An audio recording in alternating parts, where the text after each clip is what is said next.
É evidente que para o torcedor do Flamengo, ao final, ficou um gosto amargo, gosto de derrota. Afinal de contas, depois de tanto esforço para chegar numa disputa de pênaltis contra o poderoso campeão europeu, o Flamengo fez um papelão, perdeu 4 penalidades e o PSG desperdiçou 2, o que torna mais amargo o gosto na boca do rubro-negro ao final desse confronto. Mas depois que passar um tempinho de cabeça fria, o torcedor minimamente sensato ele vai perceber que o time se apresentou muito bem, ele deve ficar orgulhoso.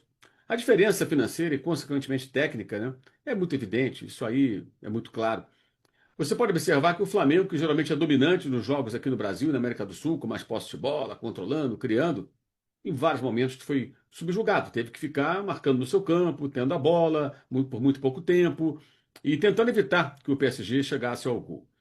Mas o time, depois do primeiro tempo fraco, com erros do Rossi no gol anulado e no gol que foi validado, conseguiu reagir na segunda etapa, melhorou, equilibrou em alguns momentos do jogo, equilibrou as ações, levou perigo para a meta do goleiro Safonov.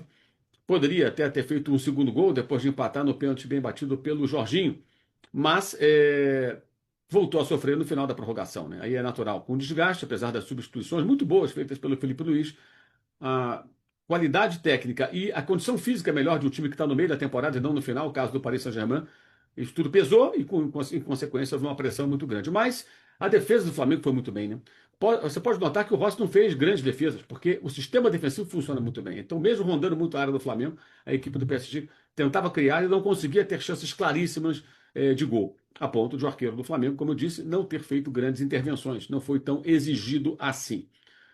Foi uma atuação do segundo tempo em diante para o torcedor ficar realmente orgulhoso. Equipe competitiva que sabe se defender e que teve dificuldade para criar, justamente porque enfrentou uma equipe mais jovem, mais forte tecnicamente, que envolve mais dinheiro, que não tem que fazer 70, 80 jogos por ano. É aquela história de sempre que a gente fala dos confrontos ao final de ano, né, entre o sul-americano e o europeu, quando isso acontece.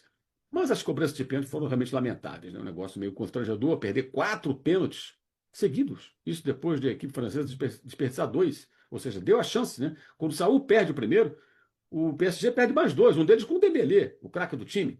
O Flamengo tinha a chance de passar à frente, mas cobranças muito ruins, todas elas. Saúl, Pedro, Léo Pereira, Luiz Araújo, só mesmo o De La Cruz cobrou bem e o Jorginho, no tempo normal, também executou muito bem a sua cobrança.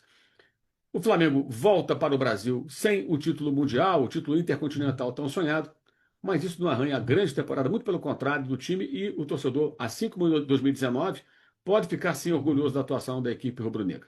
A vitória não aconteceu por circunstâncias numa cobrança de pênalti, ao contrário do que ocorreu, por exemplo, quando jogou muito mal em La Plata contra o Estudiantes na Libertadores e levou a vaga na cobrança de penalidades máximas. Dessa vez, o Flamengo não foi competente o bastante para vencer dessa maneira, mas se apresentou muito bem e deixou uma imagem positiva, exigindo muito da equipe do PSG, apesar de toda a diferença financeira e técnica que envolve aí tradicionalmente, né, já há alguns anos, o principal time da Europa, o vencedor do título mais importante da Europa e o ganhador da Copa Libertadores da América.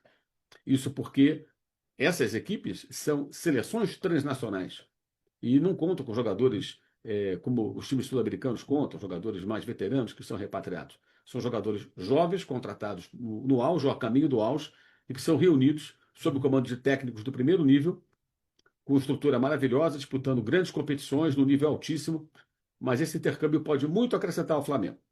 Assim como foi muito importante na vitória sobre o Chelsea, na melhor atuação no ano, e até na derrota para o Bayern. Muitas lições, imagino que esse time possa tirar do seu jovem técnico Felipe Luiz, para que o Flamengo seja mais forte do que vem e, quem sabe, possa novamente voltar a disputar esse título no final de 2026. O próximo Mundial, o Super Mundial, Copa do Mundo de Clubes, nesse o Flamengo já tem vaga garantida como campeão da Libertadores 2026.